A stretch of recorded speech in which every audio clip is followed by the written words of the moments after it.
ஐயா வணக்கம். ஏன் இந்த மரத்து பேர் என்ன பேர்? சுரக்கழுத்தின்னு சொல்லுவோம். சுரக்கழுத்தி. சரி சரி. இந்த மரத்துக்கு வந்து பார்த்தீங்கன்னா இப்போ எத்தனை வயசு இருக்கும் அதுக்கு?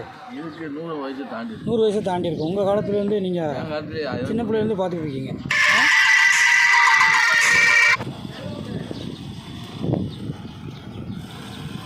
பறவைகள் வந்து நிறையா இது பண்ணுன்னா அந்த மரங்களில் அவ்வளோ வராது. இந்த மரங்கள் வேறு எதுவும் உங்கள் ஊரில் இந்த மாதிரி வேறு என்ன பார்த்துருக்கீங்களா?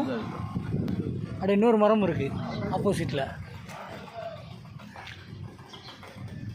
இல்லை எதுவும் வேறு எதுவும் பலன் ஏதாவது உங்களுக்கு தெரிஞ்ச எதுவும் கேள்விப்பட்டிருக்கீங்களா?